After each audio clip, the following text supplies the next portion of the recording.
are we watching NATO's strategy of tension plan unfolding right before our eyes? Two potential false flag attacks over the weekend, one on Bondi Beach in Australia, killing 16 people. It was 15, now it's been updated to 16. One in Rhode Island at Brown University, where 2 students were killed, both reportedly targeting Jews specifically. And now Israel's intelligence service Mossad is now on the scene in Sydney, Australia as part of this investigation. Why? Well, Colonel Roxanne Towner-Watkins posted this a short time ago. Now you know why Mossad is on the scene. It's to deploy a narrative that exactly corresponds to the worldwide deployment of anti-Semitic teams to control anti-Semitism. You require attacks to justify the deployment. Expect more. And we are. And Colonel Towner-Watkins joins us here on the show. It seems like maybe Candace Owens was right on this. A few weeks ago, she said, put a pin in this tweet, that there are seemingly a number of false flag attacks scheduled for like the second week of December. So it seems like everything is going according to plan. Colonel, great to see you. Great to see you too. Thanks for having me on. So is this part of a broader strategy, or is this simply 2 individuals, a father-son team, who just happen to want to take out a Hanukkah celebration? So obviously, over the years that I've been studying these false flags, I have some indicators. And the first thing Natalie's already pointed out, the initial narratives make no sense. If you actually dig into them, not just listen to them and accept them as gospel, the Australia recognizing Palestine as a state would engender Arabs to Australia. And right. Yet, exactly. Yeah. There's over 145 countries that have recognized Palestine as a state. And there is literally no correlation to having done that and having terror attacks. So the comment by Bibi Netanyahu is completely out of context, but it fits into a narrative to justify the slaughter of these people. Obviously, you also pointed out the fact that they are directly connected to ISIS. And for people who don't follow my work, ISIS was originally, as well as Al-Qaeda, set up by the CIA. Right. And notice that ISIS never attacks Israel at all. But isn't that weird?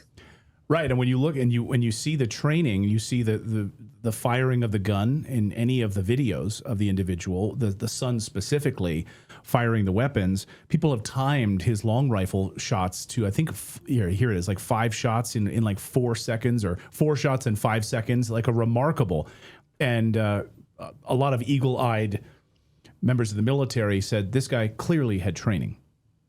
So interestingly enough, we can jump to that. Do you know where he was 2 weeks ago? No. The Philippines. Now, weirdly enough, the Philippines comes up in, I would say, somewhere between 40 and 50% of events that I've looked into in weird ways. And I'm not saying that they're consistently, and they all point to one thing, but the CIA used the Philippines for terrorist training camps during Vietnam. They have been known to fly people in there for training. So there's, you can just look in your own free time. There's a huge correlation. The Las Vegas shooting, the woman of the shooter from the Philippines. Several of the members of the Oklahoma bombing, Nichols being one of them, had went numerous times to the Philippines. There's a weird, and I don't know what it is. I do know I verified their CIA terrorist training camps there. I don't know what all of the correlations are, but that is one of the telltale signs that come up in my research, is a connection to the Philippines. And I also posted earlier, of course he visited the Philippines. We have 9 strategic military bases in the Philippines. The U.S. has 9 strategic military bases in the Philippines, which is interesting. Right. Now, I want to make this connection of who is getting involved, who is inserting themselves in the narrative within the first few hours. Now, already, again, we have this Iran connection, but it's poorly sourced. We have it from the Telegraph. It's, sources say, may have been linked. And again, why would Mossad have anything to do with this when the attack was on Australians? What they're doing is making this link that Israel makes a claim to worldwide Jews, no matter whether they want it or not. And they're saying this was our people. They were not Israelis. So can we explore that connection a little bit and how it's being exploited and what Benjamin Netanyahu says he now expects? So they're obviously there to shape a narrative. That this is narrative deployment. And to have Mossad on the ground there is very critical to what gets exposed and what doesn't. And I would say there's zero connection to Iran that is documented, zero. As a matter of fact, there's even pictures on the Sun's Facebook of him in front of a library shelf of Sunni Islamic material. So there's literally no connection to Iran at all. That's another narrative deployment. And when these narrative deployments happen with no factual basis, the point of doing that in the media is get people to then source that false report in other reports so that you can deploy that narrative. There has to be somebody to report it, and sources say that sources means the intelligence told them to write this article so that we can then source that article in all of the rest of the articles to deploy the narrative. Makes sense. Also, there's so many things I want to unpack with you here. The police presence here, if you look, eyewitnesses said the police showed up and they stood down for about 20 minutes. They allowed the shooter to continue, even though there's a police station right next to Bondi Beach. So there was tons of police there, but they stood around essentially and watching this for about 20 minutes and did nothing. We're hearing a lot of like these stand down orders in the past few years.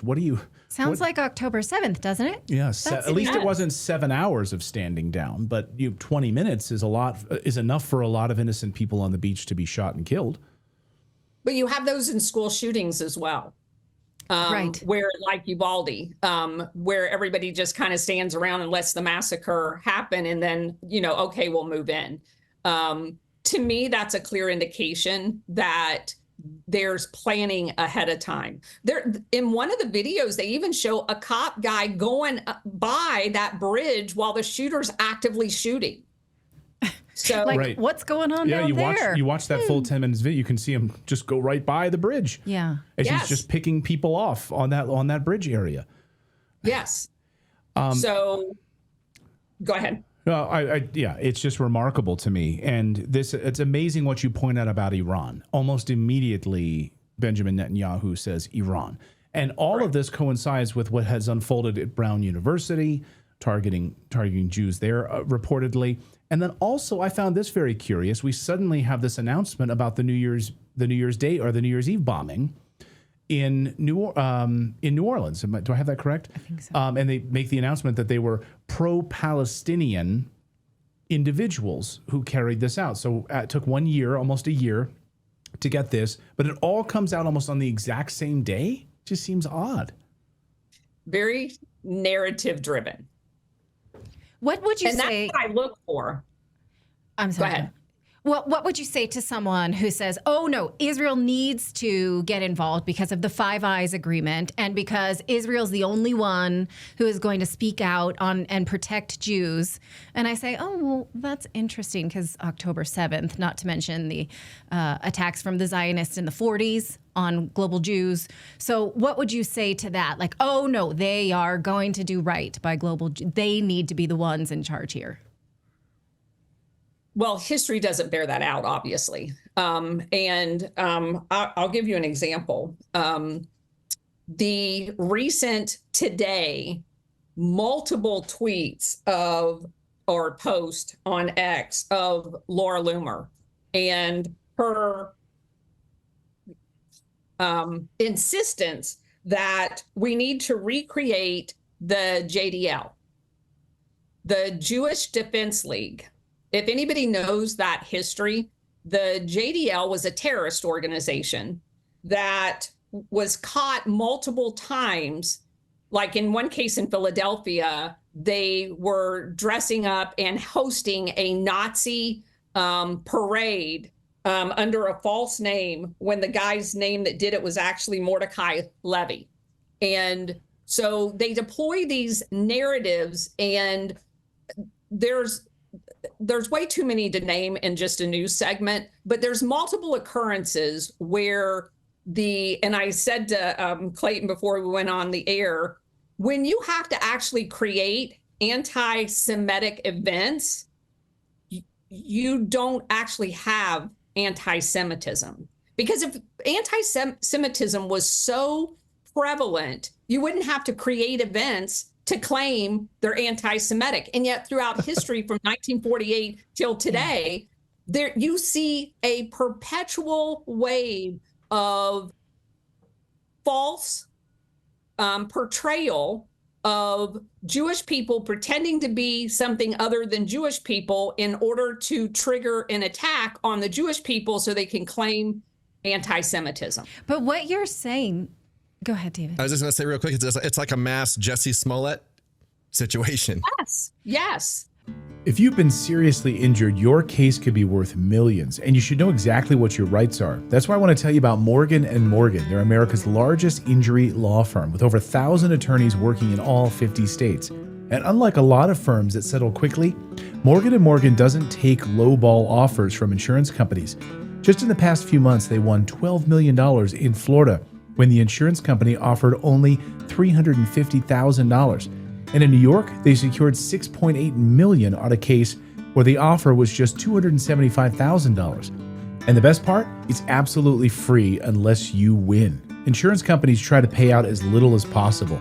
Morgan & Morgan fights to get you more if you become their client. It only takes a few minutes to see if you have a case, and you can do it right from your phone. It's that easy. You can visit forthepeople.com/redacted, or you can click the link in the description to get started. But this means, if it's correct, and I believe you, that Jewish people are at risk from the Jewish state, that they are constant bait. So obviously everybody knows there's a difference between Zionist and Jewish people. Yes. There is a plethora of Jewish people that obviously have never moved to Israel because they do not want to be governed under the Zionist tent. And they're very vocal. You just don't ever hear them on national news because no one wants to show the other side of that. It's just like when you go overseas and all you hear as an American when you're stationed overseas is things that are put out by the primary channels and the New York Times and the Washington Post. So you can live for 3 years overseas as a military person and have no clue what's going on in your own country because you're saturated with CIA talking points posing as media coverage. And I experienced that firsthand. And that's the case with people that live inside of Israel and the Jewish people that live outside of Israel. You know, Max Blumenthal, friend of the show, great journalist from the Gray Zone. He's Jewish, by the way. I guess they call him a self-loathing Jew because he tells the facts. But nevertheless, he reported back in February of this year about these paid actors that the Israeli government was investigating for carrying out quote-unquote anti-Semitic attacks or threats against Jewish institutions and other things like that. And you rightly pointed out to me that this goes back many, many years where bomb threats being carried out against the Australian government. But where were those bomb threats coming from, Colonel? Israel. And they arrested yes, they arrested the person doing it and then wouldn't share the identity of the person that they arrested. And that same individual, once the identity was leaked, was making hundreds of bomb threats to Jewish entities in the United States at the same time. And he was an Israeli young person. He was like 20 years old or something like that, making bomb threats So there's a pretty big history here in Australia of these anti-Semitic attacks coming from quote unquote paid actors. Like, who are these paid actors in your experience studying and reporting on Operation Gladio and these like terrorist stay behind armies? It's all theater, but who are these people? They function in normal language. They function as intelligence assets as opposed to agents. And so the CIA is notorious for having assets perform functions that they can then blame on the people that they want. And the best example, and probably the most notorious that everybody remembers, is Barry Seal flying the drugs into the United States and rolling the bell of cocaine out on the tarmac and taking a quick picture of it, putting it back on and taking off, and then blaming the Nicaraguan government for being the drug traffickers. So these people that they use as assets as opposed to paid agents on their payroll perform all of these functions. So they had, like in Gladio in Italy, they literally had infiltrated a workers' union that had set itself up as the Red Brigade as quote unquote communists. And then this brigade, the actual Gladio operators, dressed like they did with their little communist armbands and perpetrated bomb explosions in train stations and in banks, killing a lot of people. And the government kept blaming it on the Red Brigade when in fact it was their Gladio operators the entire time. This is a known tactic that governments use to ensure their people seek the government for safety as opposed to being independent themselves. So, I can see that this looks very formulaic as somebody who studies the media representation of events that usually end up to be a lie. But I'm always like, maybe it's because I see everything like this that it looks like that. So is there any possibility, like let's sort of say, is there anything in the media reports that we can say, maybe? Is there anything that we're not seeing because we are so matrix-minded? Yeah, can we pretend that Natalie's just a random Fox News viewer at the moment or a random CNN viewer and just engulfing this media narrative? So from my perspective, I'm probably as jaded as Natalie is at this point when it comes to the media, only because I have done the research and know that a large percentage of the media are assets on behalf of intelligence agencies.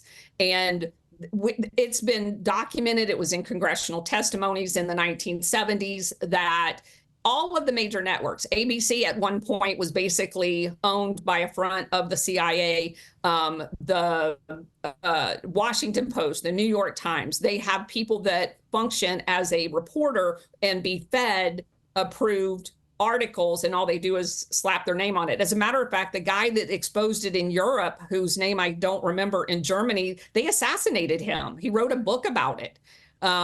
This is just a known tactic. So I don't use mainstream media for any of my research at all. I do, I'll go back, like I was just doing, I'm reading a book now about the mafia and the savings and loan debacle. I'll go back and read what the New York Times and Washington Post was saying, as opposed to what the Houston, I think it was the Tribune that had the editor that was breaking all of the mafia and CIA connections to the savings and loan failure.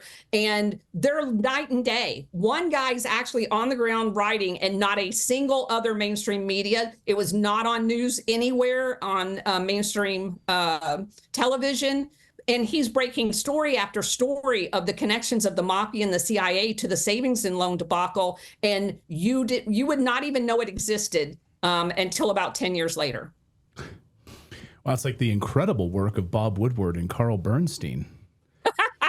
Bob Woodward, CIA asset, who just magically managed to get all of this information about Nixon. It's remarkable how this works. Yes, trusting the mainstream media. You're referencing, of course, Operation Mockingbird, which is alive and well today. They're just now on the payroll, and they're just on television. Just put Mike Pompeo on TV and give us the CIA narrative rather than hiding them in newsrooms. Or Brennan. Yeah, or James Clapper, John Brennan, all of these clowns that are now on TV and making money. Any final thoughts on this, Colonel? I mean, we're watching this unfold. What do you expect? How do the narratives of like these false flags usually play out over the next few days in your experience? Well, what I'm watching is something brand new happen. In the past, they could get away with these narratives for 30 years. They can't do that anymore. You have people in real time breaking down the video. And that's why I honestly think Mossad was deployed to Australia, is to try to limit the amount of exposure and damage to the official narrative. It's amazing to me that all of this information, you mentioned Max Blumenthal, God bless him, because he's one of the, I don't share all of his opinions, but his investigative reporting is second to none. The real-time sourcing of information outside of the control doesn't allow them to perpetuate these narratives for very long at all. And that's very good for all of us. Because they have to keep correcting the narrative. And the more they do that, the more exposed they are. So I don't believe that the official narrative that's been deployed thus far is going to be very effective. Yeah. Well, and I say that this sounds cliche, but I say this a lot, that I feel like, you know, X may not be 100% free speech, but I feel like there's a revolution on social media right now because they're not able to push what they used to and keep us in the dark because so many people are awake to what's going on now. Yeah. And I think that this response makes people extremely hostile, and we forget that there are real victims here, that we're victimized by some kind of extremism, and then we sort of see them only as groups and not as people. And that's what's breaking my heart here, is that this tragedy didn't need these groupings, this intelligence, perversion, all of the, it's sad enough on its own without these platitudes. And it makes all of us less human for seeing it that way. And I hate that in myself, in all of us. But I would argue it wouldn't even have happened if they didn't need the narrative. Right. Yeah. And one of the things that someone I saw yesterday said something about the fact that quit showing the shooters and focus on the victims. What's very interesting about that is they do, from an official narrative, want you to focus on the victims. And in actual CIA documentation, they exploit women and children because it generates the most emotional terror in a society when they become the victims. Wow. There's a lot in those CIA documents, you know, in the media manipulation too, and how this is all unfolding right before our eyes. But I think you're absolutely right. Now that we have this form of new media and we're able to debunk this in real time with great journalists, that's very, very important. Colonel, and you're one of those voices that we turn to in times like this. So please, everyone, follow Colonel Towner Watkins on X. Really one of the keenest voices and insights out there. Thank you so much, Colonel. Great to see you as always. Thank you.